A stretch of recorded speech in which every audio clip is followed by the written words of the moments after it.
Greetings, members, one and all of the Salivation Nation. 3 ways that gold and silver stackers can save.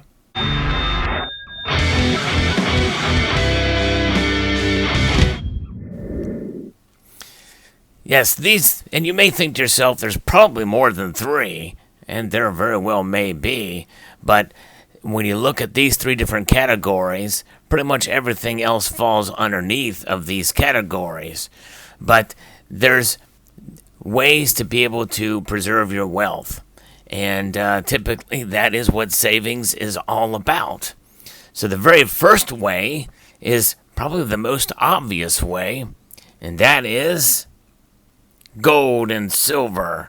Yes, indeed. And as you see here before you, gold and silver are quite beautiful, and they are the foundation of a savings to many a degree for many of us who stack gold and silver. We accumulate these metals to preserve our wealth and to give us the dividends of the physical to be able to hold in our hands and to enjoy. The precious metal spot price for gold and silver does fluctuate, but for all intents and purposes, both metals do essentially protect against a dollar that is depreciating every year, at least 2%, if not more, by some measures. And so this provides a way for many of us to be able to preserve the purchasing power of our dollar by having gold and silver. That if we ever need to sell them, then we will, for basically, and for most cases, be able to preserve the value of the dollar when it comes time to sell these based off the spot price alone. Now, many of us that do accumulate these have various different forms and styles of silver and gold. There's an example that you see before you. Some of them are collectible, others are not.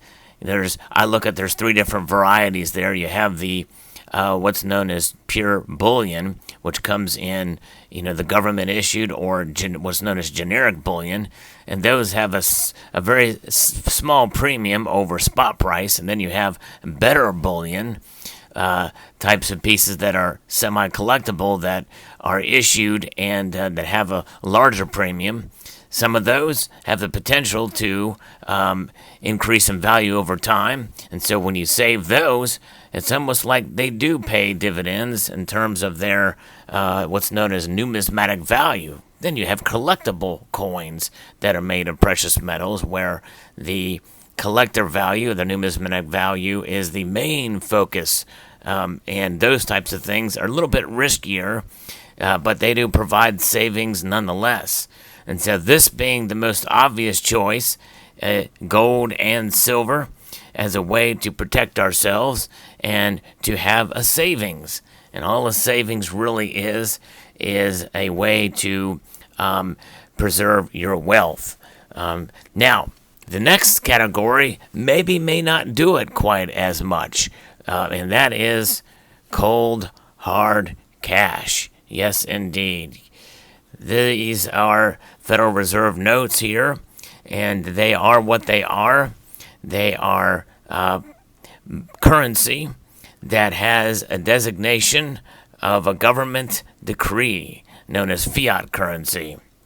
And so when you have cold, hard cash, even though these are actually lukewarm, and they're not hard at all, they're actually paper, so they're relatively fragile.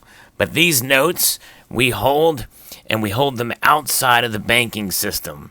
And I do encourage, and I think it's a good idea to have some cash outside of the banking system, whether it be somewhere, and maybe not a whole lot, but enough for emergency purposes if you need it right away, just in case the banks are closed, or a bank holiday, or a bail-in, or what have you. You have cash on hand. And that's what this is about, and this is the second way that silver stackers and gold stackers can save. You have a little bit of money outside of the banking system, and it's a good idea. This is an area where I am actually weak, but I think it's a good idea to have some cash ready to spend if you need to in a moment's notice outside the banking system. Obviously, there is some risk that poses the same risk as holding gold and silver outside of any system or outside of any storage. If you have it at home or at a different location, you're at the mercy of whatever environmental aspects that could penetrate the security of your homestead or wherever you have it stored. Most of the time, we're in complete control of that based off of the security measures that we have in place, which is a good thing, whether it be armaments, alarm systems, fire protection, safes, that type of thing. So that is the second way that silver and gold stackers can save. And I think it's highly encourageable to do that. The third system, the banks. Now, you may wonder, why are you showing memory chips to represent the banking system? Well, there's a good reason for that, because most every bank out there is tied to some network and a computer network. And if you ever needed to withdraw cash, you might have a hard time to doing so, especially if it's a greater amount that you may need in an emergency if you need cash. And so when you think of the banking system, most people do it online. Most people that utilize dollars and whatever currency that's out there around the world from your nations, they are accessing it through a digitized realm. There's a lot of online banking nowadays, and the ability to be able to, and the convenience to be able to have access to your dollars in a digital realm is important. And in fact, that is essentially the way that trades are done in the stock market, the way your retirement savings are handled. A lot of it is digitized. Almost all of it is digitized nowadays. So this includes 401ks, any kind of retirement plans, even low-risk mutual funds, stock markets, savings bonds, the whole kit and caboodle, so to speak. It's all digitized. It's all processed through computer systems. And just like this computer memory, well, memory stores, it processes, it transacts, and that's what it's about. This also includes cryptocurrencies, Bitcoin, Ethereum, and the foundations behind it, including the blockchain and Hashgraph. This is kind of where the future is, but it's also where the past, where it's been for quite some time. A lot of people have debit cards. A lot of people have credit cards. There's a lot of people who never ever use cash, and that is growing day by day. There's some nations, I believe Sweden is probably the most digitized in terms of their monetary system, and it is obviously where the future is, and it's a good idea to save in the banks and to utilize that system. If you are a silver or gold stacker, there's nothing wrong with having money in the bank. And banks are often demonized in this community among gold and silver stackers, but it's obvious we all use the banks. We have to. It's where we pay bills and the like, and almost unless you are, I guess there's still some ways you can do it without the banking system, but for 99% of us out there, we do utilize the bank for our day-to-day transactions and life, savings, and what have you.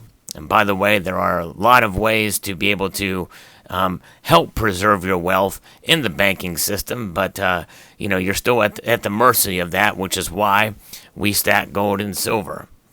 So there you have it. These are the three different ways. You have the banking system, you've got cash on hand, and you have gold and silver. An amazing combination and ways to be able to save. And the whole purpose is to save.